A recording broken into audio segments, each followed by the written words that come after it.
आज 7 दिसंबर को स्मरण करते हैं उच्च मनोबल के धनी डॉक्टर अन्ना साहब देशपांडे जी को।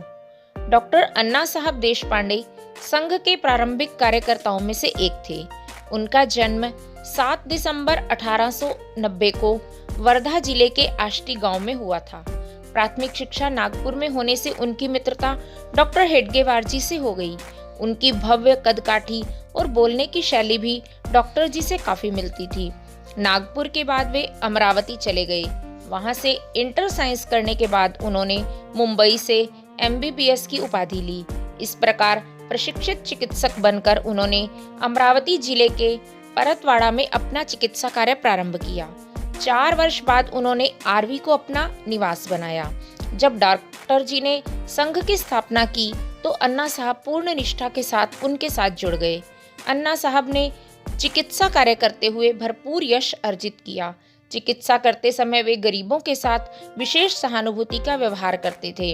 उन्हें प्राय दूर दूर के गांवों में मरीज देखने जाना पड़ता था, पर उन्होंने कभी इसके लिए अतिरिक्त शुल्क नहीं लिया। संघ के सक्रिय कार्यकर्ता होने के बाद भी स्थानीय मुसलमानों का सर्वाधिक विश्वास उन पर ही था। अगर आपने हमारे चैनल को अभी तक सब्सक्राइब नहीं किया है तो कृपया इसे सब्सक्राइब अवश्य कर लें, जिससे कि आपको प्रतिदिन हर दिन पावन श्रृंखला की जानकारी प्राप्त हो सके। अन्ना साहब संघ के साथ ही कांग्रेस तथा अन्य सामाजिक कार्यों में भी पर्याप्त रुचि लेते थे। आरवी में उन्होंने एक बालिका विद्यालय की स्थापना की।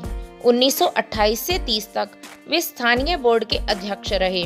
गांधी जी के आह्वान पर जंगल सत्याग्रह और फिर नमक सत्याग्रह में भाग लेकर वे जेल गए। 1948 में जब संघ पर प्रतिबंध लगा तब भी उन्होंने जेल यात्रा की। शाखा वृद्धि के लिए अन्ना साहब का प्रवास पर बहुत जोर रहता था।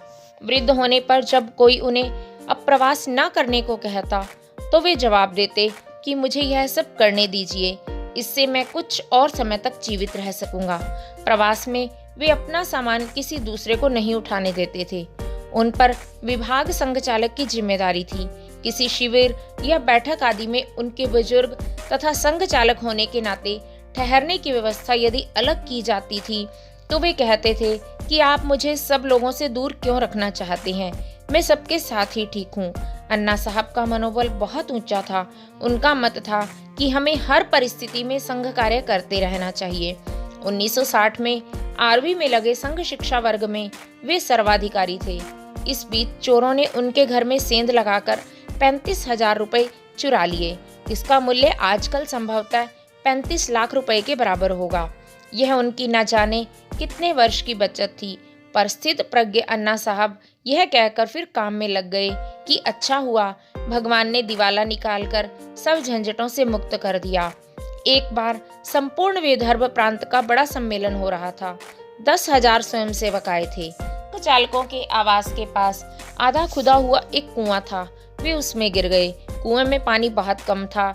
लोगों ने उन्हें बाहर निकाला तो उनकी पीठ पर काफी चोट लगी थी। उन्होंने वहां दवा लगाई और गणवेश पहनकर संघ स्थान पर चले गए। यह समाचार मिलते ही श्री गुरुजी उन्हें देखने आए तो पता लगा कि अन्ना साहब तो शाखा पर गए हैं। एक बार जिस बैलगाड़ी पर वे यात्रा कर रहे थे वह उलट गई, पर चोट ठीक होते ही वे फिर प्रवास करने लगे। अंतिम सांस तक सक्रिय रहते हुए अन्ना साहब ने 25 नवंबर 1974 को अंतिम सांस ली।